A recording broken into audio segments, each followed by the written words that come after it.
Let us talk about this question. We are given only library for Q. We have container available only for Q data structure, right? We do not have a stack in library and we want to implement a stack. We want to use stack. So we have to implement our own stack data structure, and the only library available to us is Q. How do we do it? So to clarify the question more, we need to create our own class stack. I've used struct considering C++. If you're programming in Java or Python, you can use class here, right? So you will class here.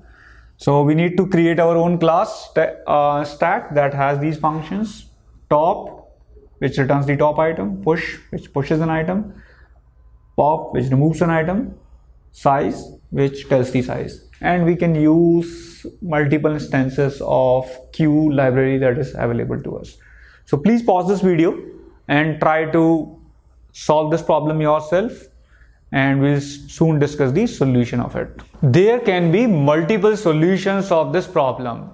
Here I am going to discuss one simple solution, right?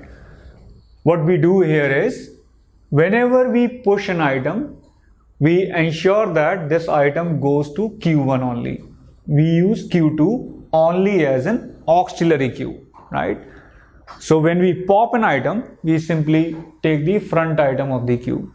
Now the challenge here is, in queue, if you add an item, where will it go? It will go here. And what do you want here? You want to implement the stack, so you want to ensure that if I add an item, instead of going here at the end, it should come here, so that when I call pop, it is removed from here, right? I can simply call q1.front.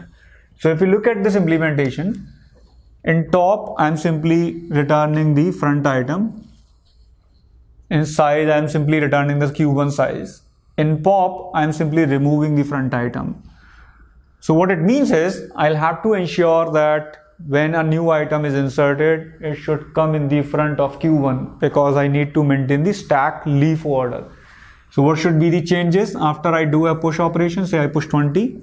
Now Q1 should become this: 20, 10, 5 and 15. And Q2 should remain empty, right? It should remain empty. Now how do we do this? Because if you do Q1.push or Q1.add in Java, it will go at the end, right? How to ensure that it comes here? For that, we use Q2. So what do we do in the push operation? We have to ensure that the newly inserted item comes here. So what we do here is, we take out all the items of Q1 and move them to Q2. So this is what we do as a first step. We make Q1 empty and we put everything into Q2. 10, 15, 10, 5 and 15. Now this is our first step that we do. What we do in the second step? Can you guess? We put our newly inserted item into Q1. 20 comes here. And Q2 becomes 10, 5, 15. Now can you guess the remaining step? The only step is left is last step, where we move everything back from Q2 to Q1. So our Q1 becomes 20, 10, 5, 15. And Q2 becomes empty. So we could achieve what we wanted. We wanted to insert 20 at the front of the queue, so that when somebody calls pop operation or remove operation from the stack, it removes the 20 value, right? The entered value that was entered at the end of last entered value. So this is what we have done. To push an item, we run a loop in which we move everything from Q1 to Q2 to do these three steps. These three steps are done here, right? This is the first step that we do, right? First step. Now we do the second step. We push X into Q1. Here what we did.